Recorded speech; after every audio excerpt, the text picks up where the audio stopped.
நடவடிக்கைகள் இப்படி கோபிச்செட்டிப்பாளையத்தில் கட்சியினுடைய தலைவர் நீங்கள் ஒன்றிணைந்து இந்த சுற்றுப்பயணம் இது போன்ற நிகழ்வுகளை விரைவில் அவரோடு கலந்து பேசி என்னென்ன முடிவுகளை மேற்கொள்ளலாம் என்பது கலந்து பேசி முடிவுகள் மேற்கொள்ளப்படும். இன்று மக்கள் இருக்கின்ற மனநிலை ஒரு புதிய இயக்கம் தமிழகத்திலே ஆள வேண்டும் என்ற நோக்கம் இருக்கிறது. அது இன்றைக்கு மக்களால் நேசிக்கப்படுகிற எல்லோரும் புதிய வரவாக வர வேண்டும் என்ற நோக்கத்தோடு தான் தமிழக வெற்றி கழகம் தலைவர் இன்றைக்கு சுற்றுப்பயணத்தை மேற்கொண்டு பல்வேறு பணிகளை ஆற்றி வருகிறார். அவருடைய பணிகளை பொறுத்தவரையிலும் 2026 என்பது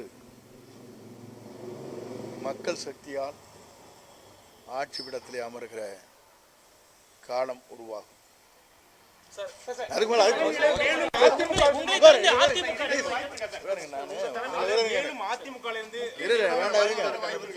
இல்லைங்க, அது சொன்னோம்னா பிரச்சனை வரும். கலந்து பேசி முடிவு சொல்றேன்னு சொல்லிக்க அவங்க கணக்காக நம்ம ஒன்று நேற்று ஜாயின் பண்ணுங்க. நேற்று அமாசம் வரியெல்லாம் வந்துட்டு போயிட்டுங்க. நான் முடிஞ்சதுக்கு பிறகு இன்று ஊருக்கு போகிறேன். நிறைய மேரேஜஸ் இருக்குது, ஒரு 40-50 மேரேஜ் இருக்குது ரொம்ப க்ளோஸ் சர்க்கிளில். அட்டன் பண்ணிட்டு வருவேன். வந்ததுக்கு பிறகு அவருடைய கலந்து பேசி என்ன முடிவுகளை மேற்கொள்ளலாம் என்பது அவருடைய கருத்து அறிந்து நான் சொல்லுவேன். மக்கள் சந்திப்பு இயக்கம் ஈரோட்டில் எப்போ நடத்த திட்டமிட்டிருக்கீங்க சார்? அவர் கலந்து பேசி அதற்கு பிறகு அவருடைய ஒப்புதல் பெற்றால் தானே அதை நடத்த முடியும்.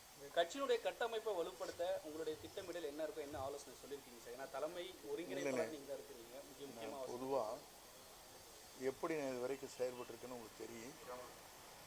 எந்த முறையில் எந்த நிலையில் நின்று நான் பாடுபடுவேன் என்பது நீங்கள் அறிவீர்கள். ஆகவே அந்த நிலையில் நின்று ஆட்சி மாற்றத்தை உருவாக்கி அவருடைய தலைமையில் இந்த தமிழகம் வெற்றி நடை போடுவதற்கு அயராது உள்ளது.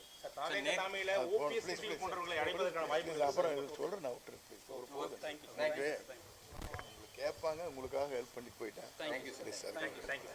பிளே ஸ்டோர் மற்றும் ஆப் ஸ்டோரில் இருந்து பாலிமர் செயலியை QR கோடு மூலம் பதிவிறக்கம் செய்யுங்கள். செய்திகளை உடனுக்குடன் பெறுங்கள்.